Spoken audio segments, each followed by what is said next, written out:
Longtemps, le prophète Ibrahim, Abraham, reçut l'ordre divin de quitter sa terre natale.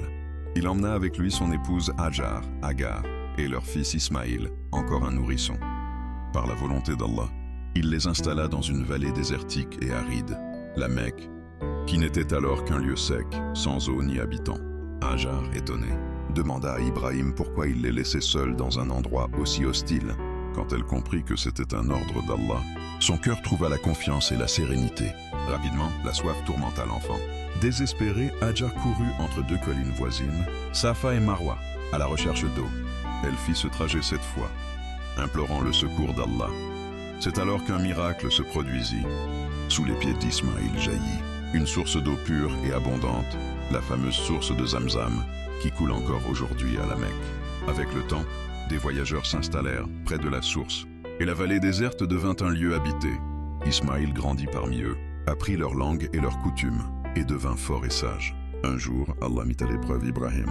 Dans son sommeil, il reçut la vision qu'il devait sacrifier son fils Ismaïl.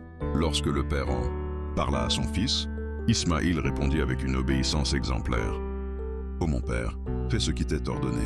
Tu me trouveras, si Allah le veut, parmi les patients. » Alors qu'Ibrahim s'apprêtait à accomplir le sacrifice, Allah l'arrêta et envoya un bélier à la place de son fils. Cet acte de foi et de soumission est commémoré chaque année par les musulmans, à travers la fête de l'Aïd al-Adha. Plus tard, lorsque Ismaïl fut adulte, il aida son père à élever les fondations de la Kaaba, la maison d'Allah, au centre de la Mecque. Ensemble, ils firent cette invocation. « Seigneur, accepte cela de notre part. Tu es en vérité celui qui entend tout, qui sait tout. » Ismaïl devint par la suite un prophète et un messager. Il prêcha la soumission à Allah auprès des habitants de la Mecque et est considéré comme l'ancêtre de la lignée arabe prophétique dont descendra plus tard le prophète Muhammad. Ainsi, dans la tradition islamique, Ismaïl est le symbole de la patience, de l'obéissance et de la confiance absolue en Dieu.